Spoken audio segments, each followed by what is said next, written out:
amour, trahison et une vérité si choquante qu'elle a failli briser tout ce que j'étais. Bonjour à tous, bonjour à toutes, et bienvenue sur cette chaîne, votre refuge pour les histoires vraies qui vous glacent le sang et vous brisent le cœur. Si vous êtes nouveau ici, laissez-moi vous dire, vous n'êtes pas prêt. Abonnez-vous immédiatement. Cliquez sur la petite cloche pour ne rien manquer de ce récit qui a changé ma vie à jamais. Et pour ceux qui sont déjà de la famille, vous savez que je ne vous mens jamais. Aujourd'hui, je vous dévoile la partie la plus sombre de mon histoire. Avant de commencer, si vous pensez que votre relation est solide, que la confiance est absolue, attendez de voir ce qui m'est arrivé. Laissez un like si vous avez déjà douté, si vous avez déjà senti cette petite pointe de suspicion au fond de vous. Partagez cette vidéo à tous ceux qui croient en l'amour éternel, parce que ce que je m'apprête à vous raconter est un cauchemar dont je me suis réveillée trop tard. Tout a commencé dans une routine qui, je le croyais, était du bonheur. Les matins pressés, les dîners en famille, les rires de nos enfants. Mon mari, Marc, était l'homme parfait, le père parfait, l'époux que toutes mes amies m'enviaient. Il me disait « Je t'aime » chaque jour. Il me serrait dans ses bras le soir. Nous avions bâti une vie, une maison, des souvenirs. Mais il y avait quelque chose. Un détail infime. Une ombre qui passait parfois dans son regard quand il pensait que je ne le regardais pas. Son téléphone, qui avant traînait sur la table du salon, était soudain devenu une extension de sa main. Des messages qui le faisaient sourire et qui l'effaçaient aussitôt. Des réunions de travail qui s'éternisaient tard le soir. Au début, j'ai ignoré. J'ai mis ça sur le compte du stress, de la fatigue. Ne sois pas paranoïaque, me disais-je. C'est Marc, ton Marc. Pourtant, le doute, cette petite graine vénéneuse, avait été plantée. Elle germait, lentement, inexorablement, étouffant ma paix intérieure. Je commençais à analyser chaque mot, chaque retard, chaque silence. L'angoisse montait en moi, un crescendo étouffant. Je devais savoir, je devais avoir la preuve. La vérité, même horrible, valait mieux que ce supplice. Et c'est là que l'idée est née. Une idée terrible, désespérée. Une idée que je n'aurais jamais cru capable d'envisager. Créer un piège, un leurre. Si c'était un autre homme, il mordrait à l'hameçon. Je me suis dit, je vais le tester, une fois pour toutes. C'était risqué, immoral. Mais mon cœur brisé et mon esprit en ébullition ne voyaient pas d'autre issue. Un soir, alors qu'il était dans son bureau, j'ai créé le compte. Un faux profil. Une femme. Clara. Une photo de profil soigneusement choisie sur Internet, jolie mais pas trop, abordable. Un prénom simple. Un profil anodin. J'ai ressenti un mélange nauséeux de honte et d'excitation malsaine. J'étais en train de franchir une ligne que je n'aurais jamais dû approcher. Les premiers jours, rien. J'ai envoyé une demande d'amis à Marc. Il l'a acceptée. Mon cœur a fait un bond dans ma poitrine. Pourquoi? Pourquoi accepter une inconnue? Je me suis raisonnée. Tout le monde accepte n'importe qui, me suis-je dit. J'ai attendu. J'ai observé. Son profil était propre. Trop propre. Seules des photos de nous, de la famille. L'homme parfait, même sur les réseaux. Puis, j'ai fait le premier pas. Clara a envoyé un message. Un simple « Salut, ça va ?» Le temps s'est arrêté. J'ai fixé l'écran de mon téléphone. Mon propre téléphone qui était devenu une arme contre mon mari. Les secondes étaient des heures. Et puis, vu. Il a vu le message. Et n'a pas répondu. Un mélange de déception et de soulagement m'a envahi. Peut-être que j'avais tort, peut-être que c'était bien lui, mon Marc fidèle. Mais le lendemain, en pleine préparation du dîner, une notification. Mon téléphone a vibré. C'était le compte de Clara. Marc avait répondu. « Salut, désolé, hier j'étais débordé. Ça va et toi ?» Des mots simples, anodins. Mais pour moi, c'était le début de la fin. Il avait répondu. Il engageait la conversation. La machine infernale était lancée. Les échanges sont devenus quotidiens. De simples politesses au début. La météo, le travail. Puis, peu à peu, les confidences ont commencé. Clara, sous ma plume, se plaignait de sa vie sentimentale, d'un homme qui ne la comprenait pas. Et Marc a mordu. Il s'est mis à lui parler de son stress, de ses soucis au travail. Il se confiait à une inconnue, des choses qu'il ne me disait même plus à moi, sa femme. Chaque message que j'écrivais et chaque réponse qu'il envoyait était un coup de couteau. Je jouais un double jeu épuisant. Le jour, j'étais l'épouse aimante, souriante, qui lui préparait ses plats préférés. La nuit, j'étais Clara, la confidente virtuelle qui recueillait les pensées les plus intimes de mon propre mari. Je vivais un double enfer. J'étais devenue mon propre bourreau. Le pire, c'est quand il a commencé à la complimenter. « Tu as l'air si compréhensive, Clara. C'est rare une fille comme toi. » Je lisais ces mots, assise dans mon canapé, à côté de lui qui regardait la télévision. Son corps était près de moi, mais son esprit flirtait avec un fantôme que j'avais créé. La trahison n'était plus une suspicion, c'était une réalité écrite en noir et blanc sur mon écran. Puis est venu le jour où il a proposé de parler en dehors des réseaux. « Ce serait plus simple sur WhatsApp, non ?» a-t-il écrit. Mon sang s'est glacé. C'était le niveau supérieur, l'espace privé, là où les preuves sont plus difficiles à garder. J'ai créé un numéro virtuel pour Clara, et la conversation a migré. C'était plus intime, plus direct, les messages arrivaient à toute heure, pendant qu'il jouait avec les enfants. Pendant que nous regardions un film. Je sentais notre vraie vie, notre mariage, s'effriter comme un château de sable sous la marée montante de ce mensonge. Je collectionnais les screenshots, les preuves de sa duplicité. Mon téléphone était devenu un coffre-fort de trahison. Chaque capture d'écran était une pièce à conviction dans le procès que je lui faisais dans ma tête. Et puis, le point de non-retour est arrivé.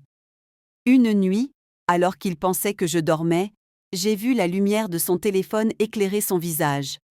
Il souriait. Il tapotait un message. J'ai su que c'était pour Clara. Le lendemain, en vérifiant le compte de Clara, j'ai vu le message. Il proposait de la rencontrer. Il voulait la voir en vrai. On pourrait prendre un verre, discuter pour de vrai. Qu'est-ce que tu en dis ? La terre s'est ouverte sous mes pieds. Ce n'était plus du virtuel. C'était concret. Mon mari proposait un rendez-vous à une autre femme, à moi, la femme qu'il avait épousée, avec qui il avait eu des enfants, à qui il jurait son amour chaque jour. La trahison était consommée, le piège s'était refermé. Sur nous deux, j'étais anéantie. J'avais la preuve ultime, la preuve que j'avais cherchée avec une telle obsession. Et maintenant que je l'avais, elle m'empoisonnait. Que faire ? Confronter ? Tout casser ? Ou aller plus loin dans cet abîme ? Voir jusqu'où il irait ? Mes chers amis, mes chers abonnés, vous imaginez l'état dans lequel j'étais ? Avoir entre les mains la destruction de sa propre vie. Le like, si votre cœur bat la chamade à l'idée de la suite, laissez-le maintenant. Partagez massivement cette vidéo parce que la vérité doit éclater. Abonnez-vous, car la deuxième partie, celle où tout va exploser, arrive tout de suite. Et sachez une chose, à ce stade, j'étais au fond du gouffre. J'avais gagné la preuve, mais j'avais perdu mon mari, et je commençais à me perdre moi-même. La suite est encore plus difficile à raconter, voir jusqu'où il irait. Cette question a tourné en boucle dans ma tête, une boucle infernale pendant des jours. Dormir ? Impossible. Manger ? Chaque bouchée avait le goût de la cendre.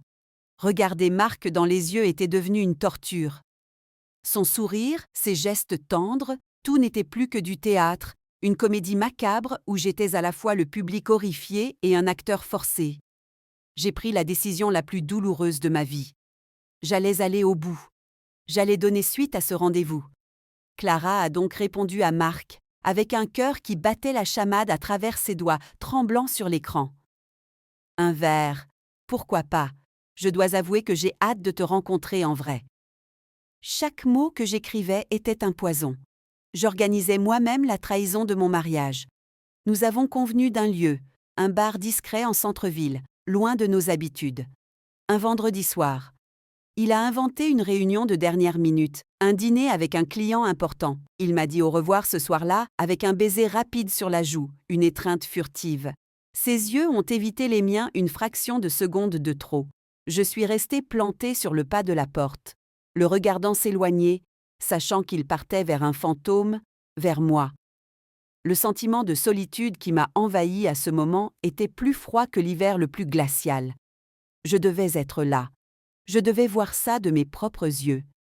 J'ai appelé une amie, la seule au courant de ce cauchemar, celle qui me soutenait malgré la folie de ma démarche. Nous avons pris une voiture de location. Pendant tout le trajet, je n'ai pas prononcé un mot. J'étais une statue de douleur et de nerfs. Nous nous sommes garés en face du bar, avec une vue parfaite sur l'entrée. L'attente a été un supplice. Chaque voiture qui passait, chaque silhouette qui s'approchait faisait monter mon anxiété d'un cran. Et puis, je l'ai vu. Il est arrivé. Marc, mon mari. Il portait la chemise que je lui avais offerte pour son anniversaire. Il s'était parfumé. Il avait cette petite nervosité, cette excitation palpable qu'il avait les soirs de nos premiers rendez-vous. Le voir là, attendant une autre femme, attendant moi sous une autre identité, a été un coup physique. J'ai cru que mon cœur allait lâcher. J'ai tout fait. Mon ami a dû me secouer. Respire, respire. Il consultait son téléphone, souriant. Il tapotait un message. Mon téléphone, celui de Clara, a vibré. Je suis là, à la table du fond. À tout de suite. J'ai levé les yeux. Je l'ai vu rentrer dans le bar. C'était réel. C'était en train de se passer. Mon mari était à l'intérieur, attendant une liaison. Les minutes qui ont suivi ont été les plus longues de mon existence. J'imaginais la scène à l'intérieur. Les sourires gênés, les compliments, la conversation qui se délie avec le premier verre. Est-ce qu'il lui toucherait la main? Est-ce qu'il lui dirait les mêmes mots doux qu'il me murmurait à l'oreille? La jalousie, la rage, la tristesse et un sentiment d'absurdité totale se mélangeaient en un cocktail destructeur. Au bout de 20 minutes, je n'ai plus tenu. Je ne pouvais plus rester assise là, spectatrice de l'effondrement de ma vie. J'ai pris une décision impulsive, folle. J'allais y aller. J'allais entrer dans ce bar en tant que Clara. Mon ami m'a regardée, horrifiée. « Tu es folle? Qu'est-ce que tu vas faire ?» Je ne savais pas. Je ne savais absolument pas. J'agissais sous le coup de l'émotion la plus pure, la plus brute. J'ai traversé la rue, le cœur battant à se rompre. Chaque pas était lourd de tout notre passé. J'ai poussé la porte du bar. L'atmosphère était feutrée, bruyante, et pourtant, un silence assourdissant s'est fait dans ma tête. Je l'ai vu immédiatement. Il était là, au fond, le dos à la porte. Il fixait l'entrée, attendant Clara. Je me suis avancée. Mes jambes étaient de coton. Le monde autour de moi semblait ralentir. J'ai marché jusqu'à sa table. Il a levé les yeux, un sourire de politesse et d'attente aux lèvres. Ce sourire a figé quand son cerveau a commencé à traiter l'information. Moi. Ce n'était pas une inconnue. C'était moi, sa femme. La confusion a traversé son regard, puis la gêne, puis une compréhension lente, terrifiante. Son visage a viré au gris. Ses yeux se sont agrandis, passant de la surprise à l'incrédulité, puis à l'horreur. « Toi? Qu'est-ce que tu fais ici ?» a-t-il balbutié, la voix étranglée. Je me suis assise en face de lui. Le silence entre nous était plus éloquent que tous les mots. Je le regardais fixement, laissant le poids de la situation s'écraser sur lui. J'ai posé mon téléphone sur la table, l'écran allumé, montrant la conversation avec Clara. « Je suis là, Marc. Clara, c'est moi. » Le choc dans ses yeux était palpable. On aurait dit un animal pris au piège. Il a reculé sur sa chaise comme pour fuir une réalité devenue insoutenable. « C'est une blague? C'est toi ?» Depuis le début, sa voix n'était plus qu'un souffle. La honte, la colère, la trahison se lisaient maintenant sur son visage, en lieu et place de l'excitation qui y était quelques minutes plus tôt. Oui, Marc, c'était moi. Tous ces messages, ces confidences, ces compliments, c'était pour ta femme. Ma propre voix était calme, étrangement calme, comme détaché de la tempête qui faisait rage en moi. Je voulais savoir. Maintenant, je sais. Les explications ont commencé à sortir dans un flot désordonné. Écoute, chérie, ce n'est pas ce que tu crois. Je ne sais pas pourquoi j'ai fait ça. C'était stupide. Un jeu, rien de plus. Je n'aurais jamais. Rien ne se serait passé. Chaque mot était une tentative désespérée de colmater une brèche qui était déjà un gouffre béant. Un jeu? Ai-je répété, la voix tremblant enfin. Tu appelles ça un jeu? Tu lui as parlé de nos problèmes, de tes doutes, de choses que tu ne me dis plus. Tu lui as proposé un rendez-vous. Regarde-toi, Marc. Tu es ici, avec ta chemise préférée, en train d'attendre une autre femme. Où est le jeu? Où sont les limites de ton jeu? La confrontation a duré une éternité, là, dans ce bar. Les gens autour jetèrent des regards discrets, sentant le drame se jouer. Nous étions dans notre bulle de douleur. Il a tenté de me toucher la main, j'ai retiré la mienne comme si c'était du feu. Le contact de sa peau m'était devenu insupportable. La confiance était morte, assassinée sur cette table de bar, entre deux verres à moitié pleins. Le retour à la maison a été le trajet le plus long et le plus silencieux de notre vie. Nous n'étions plus un couple. Nous étions deux étrangers, liés par des mensonges et une douleur mutuelle. La vérité était là, entre nous, massive et destructrice. Elle avait tout emporté sur son passage, la confiance, le respect, l'amour peut-être. Les jours qui ont suivi ont été un brouillard. Vivre sous le même toit était devenu une épreuve. Chaque regard, chaque son, chaque souvenir était teinté d'amertume.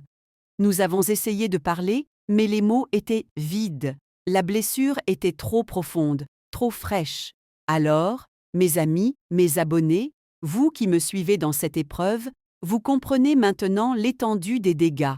La trahison n'est pas qu'un acte, c'est un séisme qui détruit tout sur son passage. Et dans ce séisme, il n'y a pas de vainqueur. J'avais gagné la preuve, mais j'avais tout perdu. Lui avait tout perdu. Point final. Si cette histoire vous a bouleversé, si vous avez senti cette douleur à travers l'écran, alors laissez parler votre cœur. Laissez un like immense, un like qui montre que la vérité doit triompher. Partagez massivement cette vidéo dans tous les pays où l'on parle français. Partagez-la à vos amis, à votre famille. Parlez-en. Parce que derrière chaque sourire, peut-être se cache une douleur silencieuse. Abonnez-vous à cette chaîne. C'est votre chaîne, le lieu où l'on ose dire la vérité, même quand elle fait mal. Votre soutien, vos commentaires venus de France, de Belgique, du Canada, d'Afrique, de partout dans le monde, sont ma force pour continuer à témoigner. Prenez soin de vous. Prenez soin de votre cœur. La confiance est fragile. Traitez-la comme un trésor. Merci d'avoir été là. Merci d'avoir écouté jusqu'au bout. Je vous embrasse fort.